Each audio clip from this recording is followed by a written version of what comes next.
அனைவருக்கும் வணக்கம். இந்த வீடியோவில் நம்ம எதை பற்றி பார்க்க போகிறோம் அப்படின்னா டிஎன்பிஎஸ்சி இந்தியன் பாலிட்டி இந்திய அரசியலமைப்பு தான் பார்த்துட்ருக்கோம். டிஎன்பிஎஸ்சி குரூப் 1, குரூப் 2, குரூப் 4 மற்றும் V.A.O அது மட்டும் இல்லாமல் எஸ்ஏ எக்ஸாம் எல்லா விதமான காம்படிட்டிவ் எக்ஸாமுக்கு தேவைப்படக்கூடிய இந்திய அரசியலமைப்பு தான் நான் பார்த்துட்ருக்கோம். ஆல்ரெடி நான் பார்ட் 1லேருந்து பார்ட் 5 கொடுத்துருக்கேன். இந்த வீடியோவில் நான் பார்க்க போகிறது பார்ட் 6. பார்ட் 6க்குள்ளே போகிறதுக்கு முன்னாடி ஆல்ரெடி போன வீடியோவில் நான் ஒரு ஷார்ட்கட் சொல்லாமல் விட்டுருப்பேன். அந்த ஷார்ட்கட்டை இந்த வீடியோவில் நம்ம பார்த்துட்டு உள்ளே போயிடலாம். ஃபஸ்ட்டு நம்ம பார்க்க போகிறது ஃபண்டமெண்டல் ரைட்ஸ், அடிப்படை உரிமைகள். இந்த அடிப்படை உரிமைகள் போன வீடியோவில் நான் விளக்கமாக சொல்லியிருப்பேன். இந்த அடிப்படை உரிமைகளில் நாம் பார்க்க வேண்டிய ஷார்ட்கட் என்னன்னு பார்த்துடலாம். ஒரு ஷார்ட் ஸ்டோரி மாதிரி பார்த்துடலாம். மொத்தம் ஒரு 2 ஷார்ட் ஸ்டோரி தான். அந்த 2 ஸ்டோரியை நீங்கள் ஞாபகம் வச்சுக்கிட்டிங்கன்னா இருக்கக்கூடிய ஃபண்டமெண்டல் ரைட்ஸில் இருக்கக்கூடிய அனைத்து விதமான ஆர்டிகல்ஸையும் நீங்கள் எளிதில் ஞாபகம் வச்சுக்க முடியும். எக்ஸாம் பாயிண்ட் ஆஃப் வியூவில் எக்ஸாமில் உங்களுக்கு இது மிகப்பெரிய ஒரு உதவியாக இருக்கும். இந்த ஷார்ட்கட் என்ன அப்படின்னா இங்கே கொடுத்துருக்கேன் பாருங்கள். எல்பிஜி அவுட், ஐபிஎல் சிஇ பேட், பிஹெச்பிசி பார்ட்டி, பிஎம்ஏஎம். இப்படி நான் சொல்லும் போது உங்களுக்கு ஒன்றுமே புரிஞ்சிருக்காது. நான் அந்த ஷார்ட்கட்டோட ஸ்டோரியை சொல்லிடுறேன். ஒருத்தர் பேர் எல்பிஜி அப்படின்னு ஒருத்தர் இருக்கார். அவர் அவுட் ஆயிடுறாரு. எங்கே அவுட் ஆகிறாருன்னு பார்த்தீங்கன்னா ஐபிஎல்லில் அவுட் ஆகிறாரு. ஐபிஎல்னால் என்ன? கிரிக்கெட்டில், அதாவது ஐபிஎல்லில் கிரிக்கெட் பேடில் பால் பட்டு அவுட் ஆகிறாரு. இது ஒரு ஸ்டோரி. திருப்பி சொல்கிறேன். எல்பிஜின்னு ஒருத்தர் அவுட் ஆகிறாரு ஐபிஎல்லில் கிரிக்கெட் விளையாடும் போது பேடில் பால் பட்டு. இது ஞாபகம் வச்சுக்கோங்க. இன்னொரு ஸ்டோரி என்னென்னா பிஹெச் ஃபோன் ஞாபகம் வச்சுக்கோங்க. ஃபோன்லேயும் பிசி லேப்டாப் அல்லது டெஸ்க்டாப் ஏதோ ஒன்று ஞாபகம் வச்சுக்கோங்க. ஃபோன்லேயும் லேப்டாப்லேயும் நம்மளுடைய பார்ட்டி டைம் மாற்றுறதுக்காக பிஎம்லேருந்து ஏஎம் டைம் மாற்றி வைக்கிறாங்க அப்படின்னு ஞாபகம் வச்சுக்கோங்க. திருப்பியும் சொல்கிறேன். ஃபோன்லேயும் பிசிலேயும் பார்ட்டி டைம் பிஎம்லேருந்து ஏஎம் மாற்றி வைக்கிறாங்க அப்படின்னு. இது ஒரு ஷார்ட்கட், ஒரு 2 ஸ்டோரி மாதிரி. திருப்பி அந்த ஸ்டோரியை சொல்கிறேன். எல்பிஜி அவுட் ஆகிறாரு. எங்கே அவுட் ஆகிறாருன்னா ஐபிஎல்லில் கிரிக்கெட் விளையாடும் போது பேடில் பால் பட்டு அவுட் ஆகிறாரு. எல்பிஜி அவுட் ஆகிறாரு ஐபிஎல்லில் கிரிக்கெட்டில் பேடில் பால் பட்டு அவுட் ஆகிறாரு. ஃபோன்லேயும் லேப்டாப்லேயும் பார்ட்டி பிஎம்லேருந்து ஏஎம் டைம் மாற்றுறாங்க. அவ்வளோதான். இது 2 நீங்கள் ஞாபகம் வச்சுக்கிட்டிங்கன்னா இங்கே இருக்கக்கூடிய 12லேருந்து 35 வரையும் இருக்கக்கூடிய எல்லா ஆர்டிக்கலோடைய ஃபஸ்ட் லெட்டர்ஸும் இது தான். இது நீங்கள் ஞாபகம் வச்சுக்க முடியுமா? அந்த ஆர்டிக்கலை நீங்கள் எளிமையாக நினைவு வச்சுக்க முடியும். சரி, இப்போ நாம் இந்த வீடியோக்குள்ளே போக போகிறோம். ஃபஸ்ட்டு நம்ம பார்க்க போகிறது ஆர்டிகல்ஸ் தான் பார்த்துட்ருக்கோம். ஆல்ரெடி பார்ட் 1லேருந்து பார்ட் 3 வரையும் ஆர்டிகல்ஸில் பார்த்துருக்கோம். இப்போ பார்க்க போகிறது பார்ட் 4. இந்த பார்ட் 4 எதை பற்றி பேசுது அப்படின்னா directive principles of state policy, DPSP. இது ஆர்டிகல் 36லேருந்து 51 வரையும் இருக்கும். இந்த DPSP, directive principle of state policy, எங்கேருந்து எடுக்கப்பட்டது அப்படின்னு கேள்வி எழலாம். இது அயர்லாண்டிலிருந்து எடுக்கப்பட்டது. அயர்லாந்து மற்றும் ஸ்பெயின்லேருந்து எடுக்கப்பட்டது. இது எதை பற்றி சொல்லுது அப்படின்னா வெல்ஃபேர் ஸ்டேட், ஒரு மாநிலத்தோடைய, அதாவது தமிழ்நாடு இருக்குன்னா தமிழ்நாடோடைய வளத்தை பற்றி சொல்லக்கூடிய ஒரு பார்ட் தான் இந்த directive principles of state policy. அடுத்து நம்ம ஃபஸ்ட்டு என்ன ஆர்டிக்கல் இருக்குது? ஆர்டிக்கல் 38 பார்க்கலாம். 38 என்ன சொல்லுது? Minimise inequalities such as income, economical to promote social welfare by order. Minimise inequality எதை மினிமைஸ் பண்ணோம் அப்படி சொல்லியிருக்காங்க அப்படின்னா வருவாயையும் சமத்துவத்தையும் முடிந்த அளவுக்கு சிறிதாக்கணும் அப்படின்னு சொல்லக்கூடிய ஒரு ஆர்டிக்கல் தான் இந்த ஆர்டிக்கல் 38. அடுத்து நம்ம பார்க்க போகிறது ஆர்டிக்கல் 39. இந்த ஆர்டிக்கல் 39ல் மொத்தம் 4 பிரிவாக இருக்குது. அது 39A, 39(b), 39(c), 39(d) அப்படின்ட்டு மொத்தம் 4 ஆர்டிக்கல் இருக்குது. இந்த 39A எதை பற்றி சொல்லுது அப்படின்னா equal justice and free legal eight to the poor. இது அமெண்ட்மெண்ட் 42ல் இணைக்கப்பட்டது 1946. இது ஞாபகம் வச்சுக்கோங்க. இந்த 39A எதை பற்றி சொல்லுது? ஈக்குவல் ஜஸ்டிஸ், அதாவது சமமான நீதி மற்றும் சட்ட உதவி ஏழ்மையானவர்களுக்கு வழங்கணும் அப்படின்னு சொல்லக்கூடிய ஒரு ஆர்டிக்கல். சமமான நீதியும் சமமான சட்ட உதவியும் ஏழ்மையானவர்களுக்கு, அதாவது ரொம்ப ஏழையாக இருக்கிறவங்களுக்கும் வழங்கணும் அப்படின்னு சொல்லக்கூடிய ஒரு ஆர்டிக்கல் தான் இந்த ஆர்டிக்கல் 39A. இந்த அடுத்த ஆர்டிக்கல் 39B. இது எதை பற்றி சொல்லுது அப்படின்னா ஈக்குவல் டிஸ்ட்ரிபியூஷன் ஆஃப் வெல்த், சமமான செல்வ பங்கீடு பற்றி சொல்லக்கூடிய ஒரு ஆர்டிக்கல். எல்லாருக்கும் இருக்கக்கூடிய அனைத்து மக்களுக்கும், இந்தியாவில் இருக்கிற அனைத்து சிட்டிசன்ஸுக்கும் சமமான செல்வம் வந்து பங்கிட்டு கொடுக்கணும் அப்படின்னு சொல்லக்கூடிய ஆர்டிக்கல் வந்து ஆர்டிக்கல் 39 பி. அடுத்து 39 சி எதை பற்றி சொல்லுது அப்படின்னா, prevent the concentration of wealth, செல்வ ஒரு முக சிந்தனையை தடை செய்தல். செல்வ ஒரு முக சிந்தனை தடை செய்தல் அப்படின்னா, இப்போ வந்து எல்லாருக்கும் வந்து ஒரு செல்வத்து மேலே தான் அதிகமான கான்சன்ட்ரேஷன் இருக்கும். அந்த செல்வத்து மேலே இருக்கிற கான்சன்ட்ரேஷனை வந்து நம்ம வந்து ப்ரிவென்ட் பண்ணோம் அப்படின்னு சொல்லக்கூடிய ஆர்டிக்கல் தான் இந்த ஆர்டிக்கல் 39 சி. அடுத்து 39 டி, இது எதை பற்றி சொல்லுது அப்படின்னா, ஈக்குவல் ஒர்க் ஈக்குவல் பே, சமமான வேலை சமமான ஊதியம் வந்து கொடுக்கணும். இப்போ வந்து ஒரு ஆண் ஒரு பெண் இருக்காங்க அப்படின்னா, 2 பேரும் சமமாக ஒரே வேலையை செய்கிறாங்க அப்படின்னா 2 பேருக்கும் வந்து சமமான ஊதியமும் சமமான வேலையும் வந்து நம்ம கொடுக்கணும் அப்படின்னு சொல்லக்கூடிய ஒரு ஆர்டிக்கல் தான் இந்த 39 டி. இந்த 4 ஆர்டிக்கலையும் நம்ம எப்படி ஞாபகம் வச்சுக்கலாம் அப்படின்னா, அதுக்கு ஷார்ட்கட் வந்து JDWW அப்படி ஞாபகம் வச்சுக்கலாம். ஜே வந்து இங்கே ஜஸ்டிஸ், டி வந்து டிஸ்ட்ரிபியூஷன், டபிள்யூ வந்து வெல்த், டபிள்யூ வந்து ஒர்க், இப்படி ஞாபகம் வச்சுக்கலாம். அடுத்து வந்து நம்ம பார்க்க போகிறது ஆர்டிகல் 40. ஆர்டிகல் 40 எதை பற்றி பேசுதுன்னா, பஞ்சாயத்து பற்றி பேசுது. ஆர்டிகல் 40 பேசக்கூடியது பஞ்சாயத்து, நம்ம ஊரில் இருக்கக்கூடிய பஞ்சாயத்தை பற்றி பேசக்கூடிய ஒரு ஆர்டிகல் தான் இந்த ஆர்டிகல் 40. அடுத்து ஆர்டிகல் 42 எதை பற்றி பேசுதுன்னா, human condition and maternity relief. இந்த மெட்டர்னிட்டி ரிலீஃப் அப்படின்னா என்னென்னா, இப்போது வந்து நம்ம வந்து ஒரு கவர்மெண்ட் ஜாபில் இருக்கோம், இல்லை வந்து ஏதோ ஒரு உமன் வந்து ஒரு பெண் வந்து ஒரு கவர்மெண்ட் வேலையில் இருக்காங்க, அவங்களுக்கு வந்து இப்போ பிரசவ காலம் வந்துருச்சு அப்படின்னா அவங்க வந்து இந்த மெட்டர்னிட்டி ரிலீஃப் மூலிமா மெட்டர்னிட்டி லீவ் வந்து எடுத்துக்கலாம். ஆண்களுக்கு மெட்டர்னிட்டி லீவ் இருக்குமா அப்படின்னா அவங்களுக்கு இருக்குது. ஏன்னா ஆண்களுக்கு வந்து திருமணமான ஆண்களுக்கு அவங்களுடைய மனைவிகளுடைய பிரசவத்துக்காக ஒரு விடுப்பு வந்து கொடுப்பாங்க. அது வந்து மெட்டர்னிட்டி ரிலீஃபில் ஆண்களுக்கும் கொடுக்குறாங்க. ஆண்களுக்கு வந்து 3லேருந்து 4 மாதம் வந்து மெட்டர்னிட்டி ரிலீஃபும், பெண்களுக்கு வந்து 9 மாதங்கள் அவங்களுடைய ப்ரெக்னன்சி பீரியடில் வந்து கொடுக்கக்கூடிய ஒரு ஆர்டிக்கல் பற்றி சொல்லக்கூடியது தான் இந்த ஆர்டிக்கல் 42.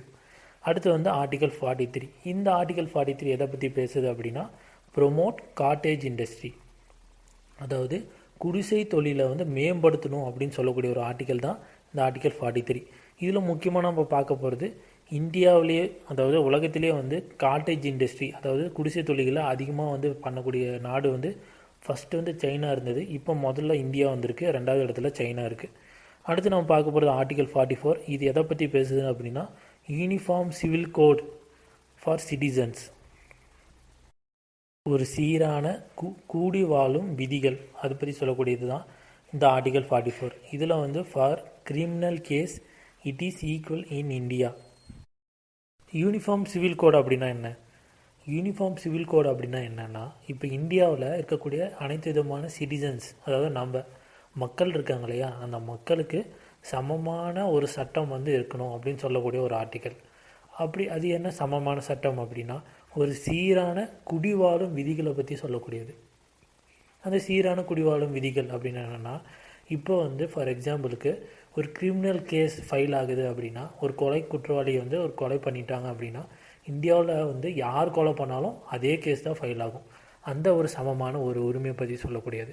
ஆனால் இதுக்கு வந்து ஒரு எக்ஸப்ஷன் இருக்குது. அந்த எக்ஸப்ஷன் என்ன அப்படின்னா, டைவர்ஸ் கேஸில் மட்டும் ஒரு எக்ஸப்ஷன் இருக்குது. அந்த டைவர்ஸ் கேஸில் வந்து சில ரிலிஜியன் மத ரீதியான டைவர்ஸ்கள் வந்து ஏற்படும். ஃபார் எக்ஸாம்பிளுக்கு இப்போ முஸ்லீம்கள் இருக்காங்கன்னா, அவங்க வந்து கோர்ட்டுக்கு போகாமே அவங்களுடைய மசூதிக்கு போய் தலாக் அப்படின்னு சொல்லிட்டாங்கன்னா அவங்களுக்கு வந்து டைவர்ஸ் வந்து ஆகிரும். அந்த டைவர்ஸ் எப்படி ஆகுது? ஆண்கள் வந்து முஸ்லீமில் தலாக்கணும், பெண்கள் வந்து ஹலாலா அப்படின்னு சொல்லுவாங்க. 4 முறை அப்படி சொல்லிட்டாங்கன்னா அவங்களுக்கு இடையே வந்து டைவர்ஸ் ஆகிரும். இது வந்து இப்பொழுது ஒரு பெரிய பிரச்சனையை வந்து கோர்ட்டில் வந்து கேஸ் ஃபைல் பண்ணியிருக்காங்க. இந்த மாதிரி டைவர்ஸ் கொடுக்கக்கூடாதுன்னு இதுக்கும் வந்து கோர்ட் வந்து தீர்ப்பும் சொல்லியிருக்கு. இதை பற்றி சொல்லக்கூடிய ஒரு ஆர்டிக்கல் தான் ஆர்டிக்கல் 44. அடுத்து வந்து நம்ம பார்க்க போகிறது ஆர்டிக்கல் 45.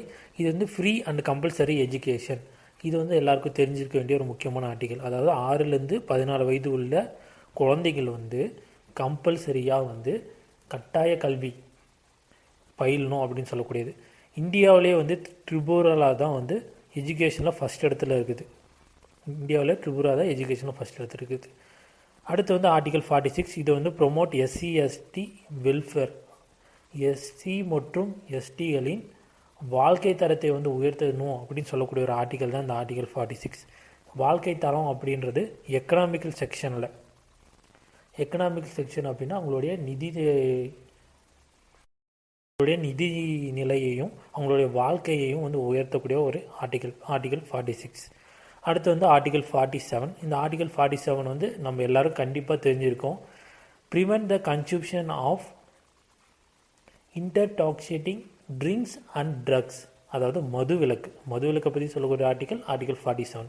இந்த ஆர்டிகல் 48 வந்து இது வந்து எல்லாருக்கும் இப்போ ரீசெண்டாக வந்து நிறையா பார்த்துட்டு இருப்பீங்க. Prevent the slaughter of cows animal husbandry அப்படின்னா என்ன அப்படின்னா பசு வதையை வந்து தடை செய்யணும் அப்படின்னு சொல்லக்கூடிய ஆர்டிகல் 48. அடுத்து அதுலேயே வந்து உட்பிரிவு ஆர்டிகல் 48A. இது எதை பற்றி சொல்லுது அப்படின்னா protect the environment, safe card forest and wild life, அதாவது காடுகளை பாதுகாக்கணும், காட்டில் இருக்கக்கூடிய காட்டு விலங்குகளை பாதுகாக்கணும் அப்படின்னு சொல்லக்கூடிய ஆர்டிக்கல் வந்து ஆர்டிகல் 48A. அடுத்து வந்து ஆர்டிகல் 50. இந்த ஆர்டிகல் 50 எதை பற்றி சொல்லுது அப்படின்னா separate the judiciary from administration. இது எதை பற்றி சொல்லுது?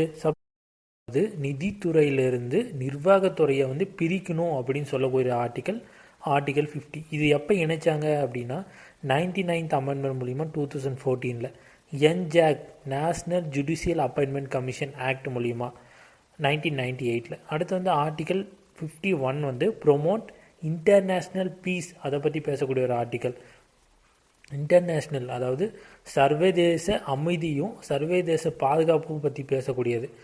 UNPKF United national piece keeping force, அந்த UN தான் வந்து இந்த சர்வதேச அமைதியை வந்து பாதுகாக்குது. அடுத்து வந்து நம்ம பார்க்க போகிறது பார்ட் 4A. பார்ட் 4 வந்து முழுசாக முடிச்சாச்சு. அந்த பார்ட் 4 உட்பிரிவாக இருக்கக்கூடிய ஃபண்டமெண்டல் டியூட்டிஸ் தான் பார்க்க போகிறோம். இந்த ஃபண்டமெண்டல் டியூட்டிஸ் அப்படின்னா என்னென்னா அடிப்படை கடமைகள், நம்மளுடைய அடிப்படை கடமைகள் என்னென்ன அப்படின்னு பார்க்க போகிறோம். இது வந்து ஆர்டிகல் 51A மட்டும்தான் இதில் இருக்குது.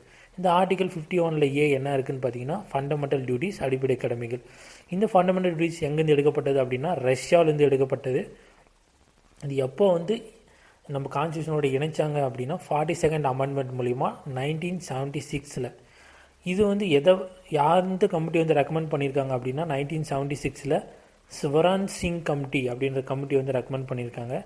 இது வந்து to amendment Verma committee மூலிமா திருப்பியும் வந்து 1999 வந்து ரெக்கமெண்ட் பண்ணியிருக்காங்க. இதை பற்றி சொல்லக்கூடியது வந்து ஆர்டிகல் 51A. இந்த ஆர்டிகல் 51A ஃபண்டமெண்டல் டியூட்டிஸ் அடிப்படை கமிட்டிகளில் ஃபஸ்ட்டு வந்து மொத்தம் வந்து 10 டியூட்டிஸ் இருக்குது.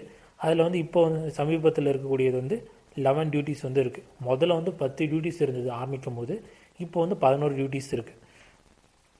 இப்போ கரண்ட்டாக இருக்கக்கூடிய 11வது டியூட்டி வந்து என்ன அப்படின்னா 6லேருந்து 14 வயது இருக்கிற குழந்தைங்களுக்கு கம்பல்சரி எஜுகேஷன் கொடுக்கணும் அப்படின்னு சொல்லக்கூடியதும் இந்த அடிப்படை கடமைகளில் ஒன்று தான். இந்த 11வது ஃபண்டமெண்டல் டியூட்டிஸ் அடிப்படை கடமைகளை எங்கே இணைச்சிருக்காங்க அப்படின்னா 86th அமெண்ட்மெண்ட் 2002 வந்து 51 ஏல வந்து கேல வந்து இணைச்சிருக்காங்க. அதாவது 51Aலேருந்து BCD அப்படின்னு கே வரையும் இருக்கும். 51Aலேருந்து அதாவது கேல வந்து அந்த 11th டியூட்டி வந்து நம்ம இணைச்சிருக்காங்க. அடுத்து 1967 என்ன நடந்தது அப்படின்னா கோலோநாத் அப்படின்ற ஒருத்தர் வந்து கேஸ் கொடுத்தாரு. எதுக்கு எதிராக வந்து பஞ்சாப் கவர்மெண்ட்டுக்கு எதிராக வந்து கேஸ் கொடுத்தாரு. எதுக்காக இந்த கேஸ் நடந்தது அப்படின்னா இந்த அடிப்படை கடமைகளை வச்சு தான். அதே போல் கேசவநாத் அப்படின்ற ஒருத்தர் வந்து கேஸ் கொடுத்தாரு 1973 கேரளா கவர்மெண்ட்க்கு எதிராக. இந்த கேஸில் என்ன நடந்தது அப்படின்னா பேசிக் ஸ்ட்ரக்சரை வந்து வடிவமைச்சாங்க. அடிப்படை கடமைகள் என்னென்ன இருக்கணும் அப்படின்ட்டு ஒரு நிலையான ஒரு பேசிக் ஸ்ட்ரக்சரை வந்து வடிவமைச்சாங்க இந்த கேஸ் மூலிமா. இந்த அடிப்படை கடமைகளை வந்து கோர்ட் என்ன சொல்லியிருக்கு அப்படின்னா it can be not valid in any court. எந்த விதமான கோர்ட்லேயும் போய் இந்த அடிப்படை கடமைகள் எதிராக வந்து நீங்கள் கேஸ் கொடுக்க முடியாது அப்படின்னு வந்து தெளிவான ஒரு முடிவு வந்து எடுத்திருக்காங்க. அவ்வளோதான், இதோட இந்த வீடியோ முடியுது. இந்த வீடியோவில் நம்ம DPSP ஆர்டிகல்ஸ் 36லேருந்து 51 வரையும் பார்த்தோம். அடுத்த வீடியோவில் நம்ம யூனியன் எக்ஸிக்யூட்டிவ் பார்ட் 5 மத்திய அரசை பற்றி முழுமையான ஒரு வீடியோ வந்து அடுத்த வீடியோவில் பார்க்கலாம். நன்றி, வணக்கம்.